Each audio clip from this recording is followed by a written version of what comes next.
Hi, hello friends, welcome to my channel கட்டுறது சமையல். இன்னைக்கு நம்ம பார்க்க போற ரெசிபி ஆனியன் சமோசா. அதை எப்படி நம்ம வீட்ல இருக்கிற இன்கிரிடியன்ட்ஸ் எல்லாம் வச்சு செஞ்சிருக்கேன் அப்படின்றத பார்க்கலாம். அதுக்கு முன்னாடி நீங்க சேனலை சப்ஸ்கிரைப் பண்ணா மறக்காம சப்ஸ்கிரைப் பண்ணிக்கோங்க. அப்படியே பக்கத்துல இருக்க பெல் ஐகானையும் பிரஸ் பண்ணி விட்டுருங்க. அப்ப நான் போடுற வீடியோஸ் எல்லாம் உங்களுக்கு நோட்டிஃபிகேஷனா கிடைக்கும். இப்போ நம்ம வீடியோக்குள்ள போயிடலாம் வாங்க. அவ்வளோ சூப்பராக நீங்கள் வெளியே வாங்கி சாப்பிட்றது மாதிரியே கிறிஸ்பியாக ரொம்ப டேஸ்ட்டாக இருக்கும். நம்ம வீட்டில் இருக்க சின்ன சின்ன இன்க்ரீடியன்ஸ் எல்லாம் வச்சு தான் இன்றைக்கி நான் செஞ்சு காமிச்சிருக்கேன். இப்போ நம்ம ஒரு பவுல் எடுத்துக்கலாம். அதில் ஒரு கப் அளவு மைதா மாவு நல்லா ஜெலிச்சிட்டு சேர்த்துக்கோங்க. இப்போ ஒரு டேபிள் ஸ்பூன் அளவு உப்பு, அதுக்கு தேவையான அளவு உப்பு நீங்கள் சேர்த்துக்கோங்க. ஒரு டேபிள் ஸ்பூன் அளவு எண்ணெய். அந்த மாவு வந்து மேலே அந்த சமோசாவோட கோட்டிங் வந்து நல்லா கிறிஸ்பியாக இருக்கிறதுக்காக நம்ம வந்து கொஞ்சமாக எண்ணெய் சேர்த்துக்கிறோம். சேர்த்து நல்லா மிக்ஸ் பண்ணுங்க. அதுக்கப்புறமா கொஞ்சம் கொஞ்சமாக தண்ணி சேர்த்து இது பிசைஞ்சு எடுத்துக்கலாம். ஒரு சப்பாத்தி மாவு பாத்திரத்துக்கு இதை நீங்கள் பிசைஞ்சு எடுத்துக்கணும். நான் வந்து இதை பிசைஞ்சிட்டு 1 மணி நேரம் ஊற வச்சுக்க போகிறேன். ஊற வச்சுட்டு இதுக்கு உள்ளே வைக்கிறதுக்கு தேவையான இன்க்ரீடியன்ஸ் எல்லாம் பார்த்துடலாம். ஒரு 3 வெங்காயம், பெரிய வெங்காயம் இந்த மாதிரி பொடியாக நீட்டாக கட் பண்ணி எடுத்துக்கோங்க. ஒரு கேரட் இந்த மாதிரி துருவி எடுத்துக்கோங்க. சில்லி பவுடர், கொஞ்சமாக கரம் மசாலா. ஒரு கடாய் வச்சு அதில் ஒரு டேபிள் ஸ்பூன் அளவு எண்ணெய் சேர்த்துக்கோங்க. இப்போ அந்த நறுக்கி வச்ச வெங்காயத்தையும் சேர்த்துக்கலாம். வெங்காயம் இந்த மாதிரி நல்லா உதிரியாக கையிலேயே வச்சு நல்லா உதுத்து விட்டுருங்க. இப்போ நம்ம இதை நல்லா ஃப்ரை பண்ணிக்கலாம்.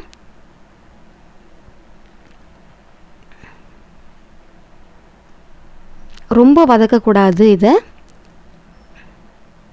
பாதி வெந்து பாதி வேகாமல் தான் இருக்கணும். இப்போ 1/4 டீஸ்பூன் அளவு மஞ்சள் தூள், அப்புறம் கொஞ்சமாக கரம் மசாலா, உங்கள் காரத்துக்கு தகுந்த மாதிரி சில்லி பவுடர் சேர்த்துக்கோங்க. சேர்த்து நல்லா மிக்ஸ் பண்ணிக்கலாம். இந்த பச்சை ஸ்மெல் போகிற வரைக்கும் இதை நீங்கள் வதக்கிக்கோங்க. போதும். ரொம்ப வதக்குனீங்கன்னா இந்த உள்ளே வைக்கிற ஸ்டஃபிங் வந்து ரொம்ப வெந்துடும். கொஞ்சமாக பச்சை பட்டாணி எடுத்துருக்கேன். நீங்கள் பச்சை பட்டாணி இருந்தால் சேர்த்துக்கோங்க, அப்படி இல்லைன்னா விடலாம், பரவாயில்ல. இப்போ நம்ம அந்த கேரட்டையும் சேர்த்துக்கலாம். கேரட்டை இந்த மாதிரி நல்லா துருவி சேர்த்துக்கோங்க.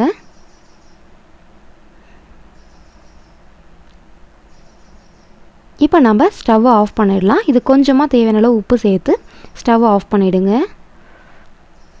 இப்போ அந்த மாவு வந்து நம்ம ரெடி ஆகிடுச்சு. பாருங்கள், நல்லா சாஃப்டாக ஆகிட்டுருக்கு மாவு.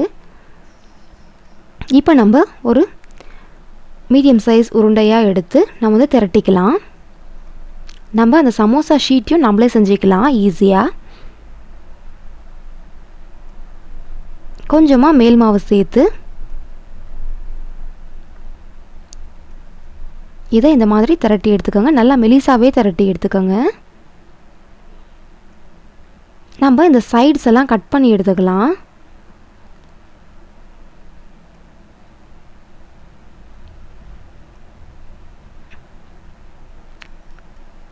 இந்த சைடு எல்லா பக்கமும் பார்த்தீங்கன்னா 4 பக்கமும் இந்த மாதிரி கட் பண்ணி எடுத்துக்கோங்க.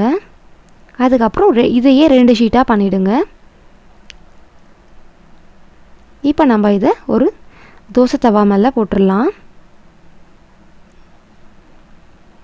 போட்டு ஒரு செகண்ட் விடுங்க. கலர் சேஞ்ச் ஆகக்கூடாது, அப்படியே தான் இருக்கணும். அப்படியே எடுத்துடுங்க. இப்போ நம்ம இதை எடுத்துடலாம். இப்போ நம்ம ஒரு சின்ன பவுல் எடுத்துருக்கேன். அதில் கொஞ்சமாக கார்ன்ஃப்ளவர் எடுத்துக்கோங்க.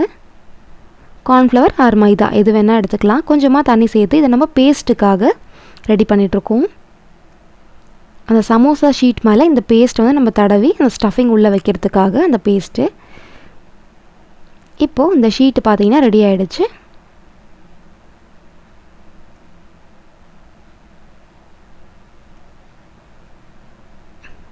பார்த்தீங்கன்னா இது உள்ளே வந்து நம்ம அந்த ஸ்டஃபிங்கை வச்சுக்கலாம். ரொம்ப ஈஸியான ஒரு மெத்தடில் நான் இன்றைக்கி உங்களுக்கு செஞ்சு காமிச்சிருக்கேன். பாருங்கள், நம்ம அந்த சமோசா ஷீட் கூட நம்ம போய் கடையில் வாங்க தேவையில்லை, நம்மளே செஞ்சுக்கலாம் ஈஸியாக. இப்போது அந்த பேஸ்ட்டை வந்து கொஞ்சமாக அது மேலே தடவிட்டு அதை வந்து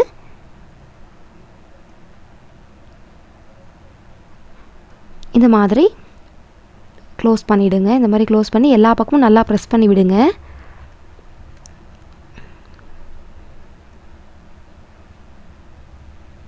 உங்களுக்கு எங்கேயாவது இந்த மாதிரி ஓப்பன் தெரிஞ்சிச்சுன்னா நீங்கள் அதையும் கொஞ்சமாக அந்த பேஸ்ட்டை போட்டு நீங்கள் வந்து இந்த மாதிரி நல்லா ஒட்டிடுங்க.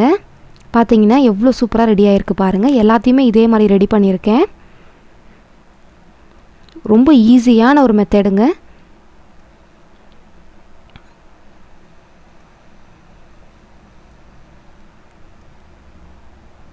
இப்போ நம்ம எண்ணெய் நல்லா காஞ்சிடுச்சு. நம்ம வந்து இதை டபுள் ஃப்ரை பண்ண போகிறோம் இன்றைக்கி.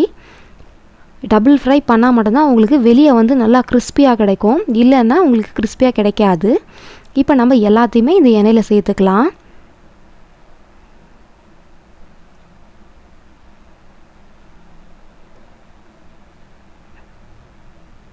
நீங்கள் டபுள் ஃப்ரை பண்ணலைன்னா நீங்கள் ஒரு வாட்டி எடுத்தீங்கன்னா அது வந்து பாருங்கள் சாஃப்டாகிடும். கொஞ்சம் நேரத்தில் எடுத்து கொஞ்சம் நேரத்துலேயே நல்லா சாஃப்டாகிடும்.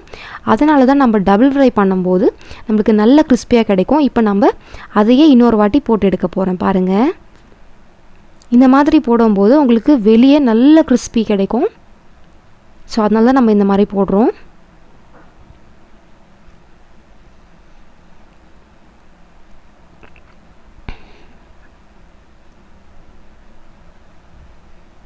போட்டு ஒரு 2 to 3 செகண்ட்ஸ் விடுங்க போதும். பாருங்கள் சூப்பராக ரெடி ஆகிடுச்சு.